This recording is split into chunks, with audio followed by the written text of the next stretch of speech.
नमस्कार विद्यार्थी मित्रांनो, पुन्हा एकदा तुमचं स्वागत आहे विज्ञानाच्या एका नवीन व्हिडिओमध्ये.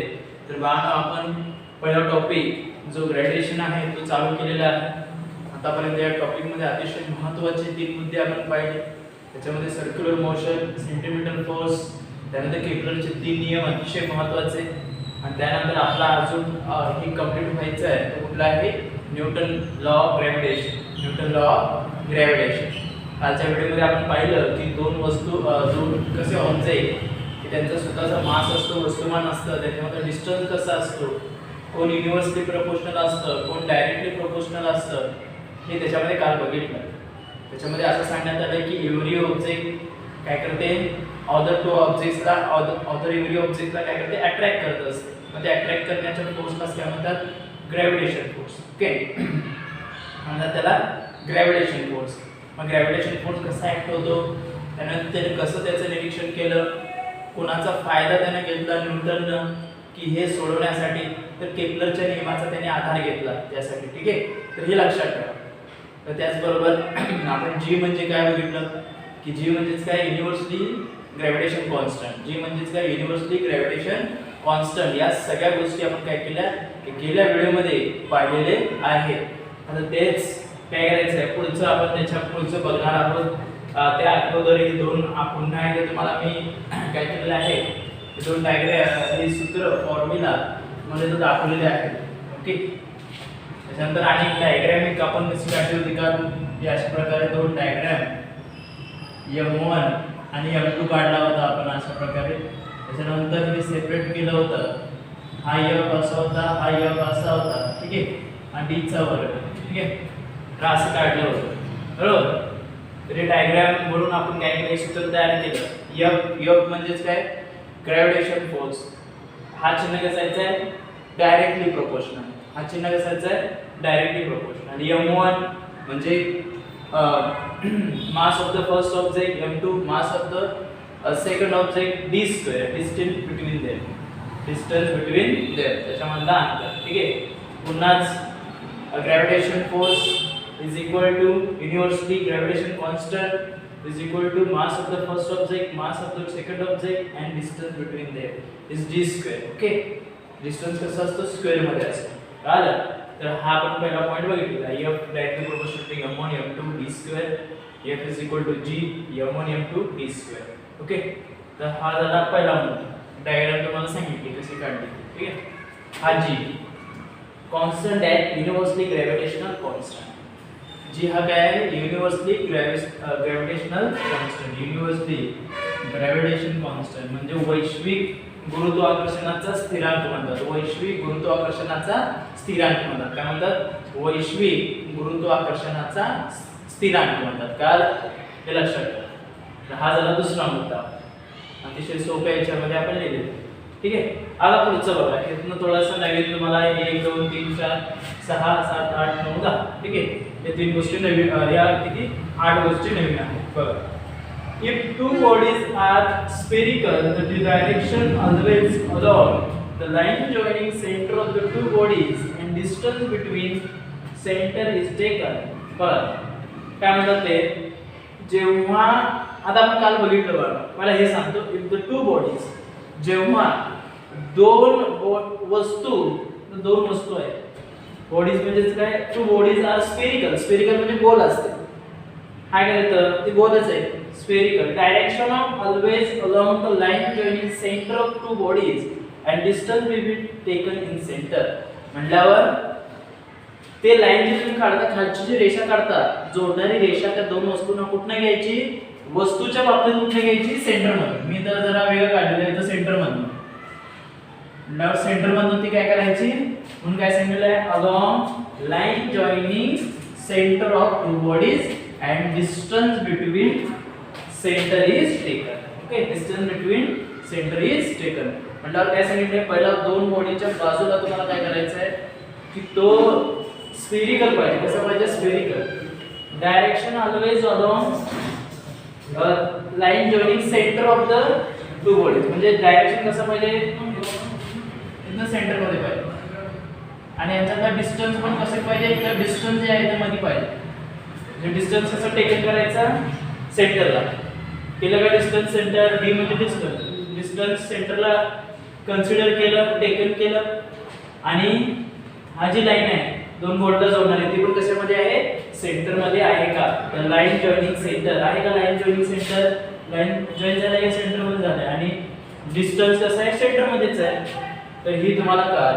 ओके, तर टू बॉडीज आर स्फेरिकल, जेव्हा दोन वस्तू गोलाकार असतात, direction of always along the line joining centre, जिथे दोन वस्तू जोडण्याचे काम काय करायचं तुम्ही सेंटर मधूनच त्याला दोघांना जोडायचं सरळ रेषेमध्ये. डिस्टन्स कसं करायचं, डिस्टन्स सेंटर मध्ये पाहिजे, डिस्टन्स कसं पाहिजे सेंटर मध्ये. कालच्या व्हिडिओमध्ये आपण असं बघितलं होतं की बाबा एखाद्याच्यामधलं मास, हे दोन मास आहेत m1 आणि m2 वस्तुमान आहेत, याच्यातलं एकटा जर तुम्ही काही त्याला वाढवला, एकाचा जर मास इन्क्रीज केला तर तिथं काय होईल, f काय होतं, f काय होतं जेव्हा तुम्ही f याच्यातलं एक मास जर इन्क्रीज केला, हा बाण म्हणजे वरती जाणारा इन्क्रीज केला, तर f पण काय होतं इन्क्रीज होतो. पण डिस्टन्स वाढवला, डिस्टन्स इन्क्रीज केला, f मात्र काय होतो डिक्रीज होतो, f मात्र काय होतो डिक्रीज होतो. काल म्हणजे डिस्टन्स वाढवला तर f डिक्रीज होतो, आणि डिस्टन्स कमी केला f इन्क्रीज होतो, आणि त्याच्यानंतर मास याच्यातला एखादा कुठला तरी वाढवला तर f इन्क्रीज होतो. ठीक आहे, हे बघितलं होतं, त्यानुसारच हे सांगितलं त्यांनी.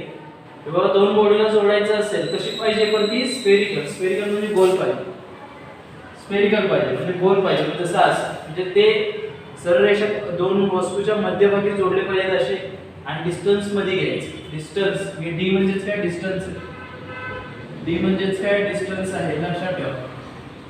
काल चौथा, in case of body is not spherical और irregular shape, then the direction force is along the center of mass of d is taken to be distance between two center of mass. बघा आता काय सांगितलंय बघा, if in case of not spherical म्हटल्यावर एखादी वस्तू not spherical असेल म्हणजे गोल नसेल, कसलाही त्याचा शेप असेल, इरेग्युलर म्हणजे त्याला कुठलाही शेप नसेल, then distance force is along the center of mass and d is taken to be distance between two center of mass. मग तेव्हा जर नसेल तर ती आता समजा अशी असेल वस्तू, तुम्हाला डिस्टन्स आणि फोर्स किंवा मास तुम्हाला मध्येच घ्यावा लागतो, असं इथं m1 आणि m2 बरोबर. It's not spherical irregular, the direction force is along the centre of मास म्हटल्यावर अशा प्रकारे सेंटर ऑफ मासला काय होतं फोर्सचा डायरेक्शन असतो इरेग्युलर. मात्र तिथे कसं केलंय, खालना असं लाईन जॉइन केलेली आहे आपण, ठीक आहे, सेंटर मध्ये बरोबर. Along the centre of mass d is taken to be distance between two centre of mass. मग d कसं करायचं, याच्यामध्ये डिस्टन्स असा घ्यायचा आहे सेंटरला d, आणि मास पण काय सेंटरलाच आहे. ठीक आहे, पण तसं असेल, असं स्फेरिकल असेल मात्र काय करायचं आपल्याला अशा प्रकारे घ्यायचं आहे m1 m2 आणि d मध्ये आला पाहिजे. ठीक आहे, पुढं the value of g is the gravitational force acting between two unit masses. g काय आहे, the value of g is the gravitational force acting between two unit masses kept at unit distance from each other. म्हटल्यावर g जो आहे, जो universally gravitation constant आहे, म्हणजे g चं जे मूल्य आहे ते काय आहे, ग्रॅव्हिटेशनल फोर्स सारखं ऍक्टिंग होत असतं, म्हणजे गुरुत्वाकर्षण बलासारखंच याचं काम असतं. कशाचं, या युनिव्हर्सली ग्रॅव्हिटेशन लॉचं युनिट मास. मग ते कशावर लागू होत असतो, टू बॉडीची आपण वापरले आहेत, टू ऑब्जेक्टिव्ह वापरलेले आहेत, टू ऑब्जेक्ट युनिट मास. मग तो जो व्हॅल्यू आहे जी ती कशावर लागू होत असते, त्या दोन वस्तूच्या युनिट मासवर, म्हणजे एक विशिष्ट अशा वस्तुमानावर, आणि पुढे युनिट डिस्टन्स विशिष्ट अशा अंतरावर काय होत असतं, लागू होत असतं. The value of g is the gravitation force. म्हटल्यावर g हा काय आहे, g काय आहे, g चं मूल्य कसं आहे, गुरुत्वाकर्षण बलासारखं आहे. म्हणजे गुरुत्वाकर्षणासारखं g हा आहे, आणि तो काय करतो, ऍक्टिंग होत आहे कोणावर, टू बॉडीजवर. आणि टू बॉडीजवर होत असताना स्पेशली कशावर होत आहे, युनिट मास. म्हणजे त्या बॉडीच्या, त्या वस्तूंच्या पहिले युनिट मासवर, म्हणजे त्याचा विशिष्ट वस्तुमानावर, आणि युनिट डिस्टन्स म्हणजेच काय त्यांच्या विशिष्ट अशा अंतरावर ते लागू होत असतं, ऍक्ट होत असतं. म्हणून सांगितलेलं आहे gravitation force acting between two unit mass, म्हणजे दोन विशिष्ट अशा वस्तुमानावर दोन विशिष्ट अशा वस्तुमानावर आणि त्याचबरोबर unit distance from each other, unit distance from each other. काय पुढं आता झालं पाचवं. सहावा, SI unit of value of G is equal to gravitation force 1 kg आणि 1 मीटर अपार्ट. बघा SI unit value of G is equal to gravitation force म्हटल्यावर SI unit आपल्याला माहिती आहे दोन प्रकारचे युनिट आहेत सायन्स मध्ये, SI आणि CGS. पण आपल्याला इथे काय घ्यायचं, SI घ्यायचं. Value of G is equal to gravitation force म्हणजे G चं मूल्य जो आहे युनिव्हर्सल ग्रॅव्हिटेशनचा हा कसा आहे, इक्वल टू ग्रॅव्हिटेशन फोर्स म्हणजे G is equal to F म्हणजे हे सारखे आहे बरोबर. मग 1 kg चे दोन समजा 1 kg चे दोन ऑब्जेक्ट वापरले, या बॉडीज वापरले, 1 kg चे दोन बॉडीज वापरले आणि त्यांच्यामधला अंतर 1 मीटर ठेवलं. आता मी इथे लिहितो 1 मीटर डिस्टन्स ठेवलं त्यांच्या दोघांमध्ये बरोबर. आता इथं बघूया की बाबा हे दोन जे आपण वापरले तर आपल्याला स्फेरिकलच पाहिजे, कारण स्फेरिकल असल्याशिवाय सेंटर मधला आपल्याला डिस्टन्स काढता येत नाही किंवा मास कन्सिडर करता येत नाही. इथं बघ इथं काय केलंय, तर हे दोन मास आहेत वस्तुमान असलेले किती वापरले तिथं 1 kg.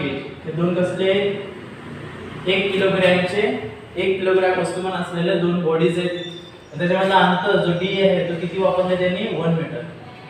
D किती वापरले 1 मीटर. काल जे D is equal to 1 metre.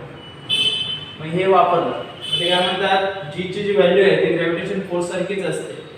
समजा की बाबा असं एक M1 आणि M2 ची जर मूल्य आहे तो 1 kg असेल, डिस्टन्स 1 मीटर असेल, तर G चं SI युनिट काय तयार होईल असं विचारलं. मग G चं SI युनिट काय तयार होईल असं विचारलं.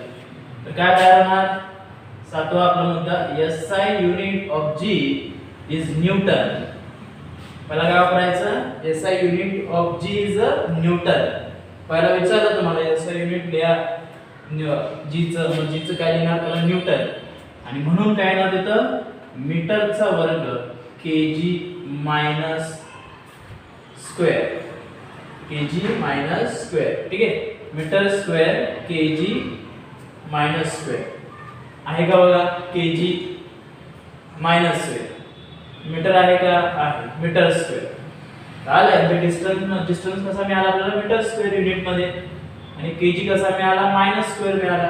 ठीक आहे, म्हणजे SI युनिट म्हणजे आपण जसं कन्सिडर त्याने केलेलं आहे त्यानुसार आपण व्हॅल्यू टाकले आपल्याला G चं मूल्य मिळतं. आपल्याला काय मिळतं, G चं मूल्य मिळतं. आठवं, value of G was measured by Henry Cavendish. म्हणजे G ची जी व्हॅल्यू आहे या युनिव्हर्सल ग्रॅव्हिटेशन कॉन्स्टंट ही जी G ची व्हॅल्यू आहे, ही G ची जी व्हॅल्यू आहे ती कशाने मेजर केली जाते, हेनरी कॅव्हेंडिश. हेनरी कॅव्हेंडिश म्हणजे हेनरी कॅव्हेंडिश नावाचा हा जो सायंटिस्ट आहे त्यांना फर्स्ट टाइम काय केलं, ही G ची व्हॅल्यू मेजर करण्याचं काम केलं. म्हणजे G ची व्हॅल्यू मेजर करण्याचं काम कोण केलं, Henry Cavendish. Okay, the value of G हे अतिशय महत्त्वाचं परीक्षेला सारखं विचारतात. ते value of G is equal to 6.673 into 10 to minus 11. 6.67 into 10 to minus 11 Newton. कारण G चं व्हॅल्यू आपण काय वापरली, G चं SI युनिट काय न्यूटन. आता इथे एकेकदा -2 दिलेला आहे काही पुस्तकामध्ये आणि एकेकदा +2 दिलेला आहे. प्लस म्हणजे नुसता स्क्वेअर दिलेला आहे. ठीक आहे, तर त्याच्यामध्ये तुम्ही दोन्ही पण वापरू शकता, न्यूटन मीटर स्क्वेअर आणि kg स्क्वेअर. बरोबर, मीटर स्क्वेअर आणि kg स्क्वेअर. हे कुठनं आलं मीटर स्क्वेअर आणि kg स्क्वेअर, कारण आपण काय केलं होतं G ची व्हॅल्यू काढताना ते सपोज केलं होतं, समजलं होतं की बाबा यांच्यामधलं अंतर 1 मीटर आहे आणि 2 kg आहे, म्हणून इथे आपल्याला मीटर स्क्वेअर kg स्क्वेअर दिसतं. तर हे अतिशय महत्त्वाचं आहे, याला स्टार करतो आणि त्यानंतर याला पण स्टार करतो. ही व्हॅल्यू कायम लक्षात ठेवायची. Total mass of the object present in centre of the object. एखाद्या वस्तूचं, एखाद्या ऑब्जेक्टचं जो काही मास असतो, वस्तुमान असतं, ते फक्त त्याच्या सेंटर मध्ये प्रेझेंट असतं. कुठं प्रेझेंट असतो, सेंटर मध्ये. आणि याचाच वापर करून या सगळ्या गोष्टी या न्यूटनने काय केलेल्या आहेत, मांडलेल्या आहेत. ठीक आहे, तर तर हे झालं आजच्या याच्यामध्ये. कालच्या व्हिडिओमध्ये मी तुम्हाला सांगितलं होतं की आपण न्यूटननं स्टार्टिंग करत असताना केपलरच्या कशाचा अभ्यास केला की केपलरच्या जी ग्रहांची स्थिती होती, प्लॅनेटरी मोशन जे होतं, ग्रहांची जी गती होती त्याचं ऑब्झर्वेशन त्याने केलं आणि त्यानंतर हा नियम त्यांनी मांडला. पण याच्यामध्ये ग्रहांचं कुठलं काय दिसतं का तुम्हाला? उल्लेख कुठं दिसतं का? पॉईंट त्यांनी ग्रहाबद्दल या प्लॅनेटरी मोशन बद्दल त्यांनी सांगितलं नाही, सांगितलं. ठीक आहे, फक्त त्याने काय केलं किंवा फक्त ग्रॅव्हिटेशन फोर्स बद्दल सांगितलं की तो कसा ऍक्ट होतो, कशा प्रकारे ऍक्ट होत आहे, त्यानंतर काय काय फॅक्टर त्याच्या मागे आहेत ते सगळ्या गोष्टी त्याने पाहिलेल्या. ठीक आहे, म्हणजे every object attract other two objects. म्हणजे प्रत्येक वस्तू दुसऱ्या दोन वस्तूंना किंवा किती वस्तू असू दे ते अट्रॅक्ट करत असते. मग अट्रॅक्ट करत असताना अर्थच काय करते, या सगळ्या गोष्टींना अट्रॅक्ट करत असते toward the centre of earth. म्हणजे अट्रॅक्ट करण्याचं लोकेशन पण आहे आपल्याकडे. कुठं आहे? सेंटरकडे, म्हणजे केंद्रबिंदूजवळ. कुठं आहे? केंद्राजवळ किंवा केंद्रबिंदूजवळ ते आढळतं. काल तरी लक्षात ठेवा. त्यानंतर पुढे जाऊन त्यांनी सांगितलं की कसं ग्रॅव्हिटेशन फोर्स सुरुवात झाली, कशा प्रकारे झालं आणि कोण त्याचं डिस्कवर केलं, न्यूटनने केलं. तर हा अतिशय महत्त्वाचा असा आपण पॉईंट चालू केला होता कालच्या व्हिडिओमध्ये. आता ज्याला समजलं नसेल त्यांच्यासाठी बघा की न्यूटन ग्रॅव्हिटेशन लॉ कालच्या व्हिडिओमध्ये आपला अर्धाच झाला होता. आजच्या व्हिडिओमध्ये हा पूर्ण संपून सपत आहे. मी तुम्हाला काल सांगितलं होतं की बघा ते केपलरचे नियम आणि हे दोन अतिशय महत्त्वाचे आहेत. एसएससी बोर्डाला याच्यावर हमखास प्रश्न असतो. हा चिन्ह ए नाही आहे, हा कशाचा आहे? डायरेक्टली प्रोपोर्शनलचं चिन्ह आहे. Directly proportional m1 m2 d2 म्हणजे mass of the first object, mass of the second object, distance is the square. Okay, म्हणजे अंतर कसं वापरायचं आहे? वर्ग वापरायचा आहे. m1 आणि m2 हा काय? पहिल्या वस्तूचे वस्तुमान, दुसऱ्या वस्तूचे वस्तुमान. ते कशा आहे? डायरेक्टली प्रोपोर्शनल आहे. कशाशी? गुरुत्वीय बलाशी. कशाशी डायरेक्टली प्रोपोर्शनल आहे? गुरुत्वीय बलाशी. त्यानंतर पुन्हा एकदा आले F म्हणजेच काय? गुरुत्वीय बल. G is what? Gravitational force. M1 and M2 means what? Mass of the first object, mass of the second object, d square. D square means what? Distance between them. M1 and M2, the mass of the first object, mass of the second object, d square. Distance is the square. F is the gravitation force. G is the constant that universally gravitation constant. म्हणजे G काय आहे? वैश्विक गुरुत्वीय स्थिरांक आहे. G काय आहे? वैश्विक गुरुत्वीय स्थिरांक आहे हे तुम्हाला सांगायचं. If two bodies are spherical, म्हणजे दोन जर वस्तू किंवा दोन एखादे असेल तर स्फेरिकल असेल, तर स्फेरिकल असेल तर त्याची जी लाईन जॉईनिंग तुम्ही करणार आहे ते सेंटर मधनं गणित करायचं. म्हणजे काय करायचं आहे? सेंटर मधनं गणित करायचं आहे. डिस्टन्स कुठे टेकन करायचं आहे? सेंटर मध्ये. डिस्टन्स पण कुठे कन्सिडर करायचं आहे? सेंटर मध्ये. In case of body is not spherical, irregular shape. In case of body म्हणजे एखादी वस्तू जर स्फेरिकल नसेल तर असे असेल तर त्याला सेंटर मधून लाईन जॉईन करायचं, तिथंच m1 m2 द्यायचं आणि डिस्टन्स पण सेंटर मध्येच काय करायचं आहे? कन्सिडर करायचं आहे. Value of G is the gravitation force acting between two unit masses if at unit distance from each other. म्हटल्यावर तुम्हाला व्हॅल्यू ऑफ जी जर काढायचं असेल, जे युनिव्हर्सल ग्रॅव्हिटेशन लॉ कॉन्स्टंटची जी व्हॅल्यू काढायचं असेल तर तुम्हाला is the gravitational force acting between two unit masses. मग पहिला तुम्हाला काय करायचं असेल? जी जर काढायचं असेल तर त्याच्यावर किती ग्रॅव्हिटेशन फोर्स ऍक्ट होत आहे ते मला काढावं लागेल. पुन्हा युनिट मासेस मध्ये म्हणजे विशिष्ट अशा वस्तुमानामध्ये आणि युनिट डिस्टन्स म्हणजे विशिष्ट अशा अंतरामध्ये. मग तुम्ही काय करू शकता? ग्रॅव्हिटेशन फोर्स म्हणजे गुरुत्वीय बल किंवा universal law of universally gravitation constant काढू शकता. म्हणजे पहिलं तुम्हाला काय काढावं लागेल? F काढावं लागेल आणि F काढल्यावर काय काढावं लागेल? G काढावं लागेल. F मिळाला तर तुम्हाला G मिळतो. F मिळाला तर G मिळतो. साधा ग्रॅव्हिटेशन फोर्स मिळाला तर तुम्ही युनिव्हर्सली ग्रॅव्हिटेशन कॉन्स्टंट काढू शकता. ठीक आहे. SI unit of G is equal to gravitation force. म्हणजे SI युनिट मध्ये G चं जेवढं व्हॅल्यू आहे तेवढीच व्हॅल्यू F ची आहे. SI युनिट मध्ये G ची जेवढी व्हॅल्यू आहे तेवढीच व्हॅल्यू कशाची आहे? F ची आहे. कळलं? बघा SI unit of G newton metre square kg minus square. ठीक आहे. अतिशय महत्त्वाचं म्हणून मी इथं स्टार केलेलं आहे. बरोबर. Value of G is was measured by Henry Cavendish. Value of G is measured by Henry Cavendish. Okay. Value of G 6.673 to 10⁻11 newton metre square kg square. Total mass of the object present in centre of object. म्हणजे जो मास आहे वस्तूचा तो कुठे असतो? मध्यभागी केंद्रामध्ये असतो. काल परीक्षेला काय काय विचारलं बघा याच्यावर. Right the formula of Newton's gravitation law. What is g? What is the unit of g? Okay. SI unit of g. त्यानंतर व्हॅल्यू ऑफ g याच्यावर विचारला जातो. तर हा अतिशय महत्त्वाचा असा व्हिडिओ तुमच्या समोर आलेला आहे. केपलरचा 2 व्हिडिओ आणि हा व्हिडिओ तुम्ही काळजीपूर्वक बघा. मला काय याच्यामध्ये शंका असेल तर विचारा. मागच्या व्हिडिओमध्ये काय शंका असेल तर विचारा. ठीक आहे. महत्त्वाचे शब्द याच्यात कुठलेही आवड नाही. युनिव्हर्सिटी तुम्हाला सांगितलेलं आहे. बरोबर. युनिव्हर्सिटी प्रोपोर्शनचं म्हणजे सांगितलेलं समानुपाती असतं. त्यानंतर स्फेरिकल म्हणजे गोल असतं. इररेग्युलर म्हणजे कुठलाही शेप असतो. रेग्युलर शेप मध्ये नसतं. ठीक आहे. बाकीचे कुठलाही अवघड शब्द याच्यामध्ये नाही आहे. ठीक आहे. म्हणून काय करा, काळजीपूर्वक हा व्हिडिओ बघा. तुम्हाला काय जर प्रॉब्लेम असेल तर तुम्ही मला नक्कीच विचारा. मागचे व्हिडिओ बघा. विज्ञान 2 ची टेस्ट लवकरच होणार आहे. ठीक आहे. धन्यवाद.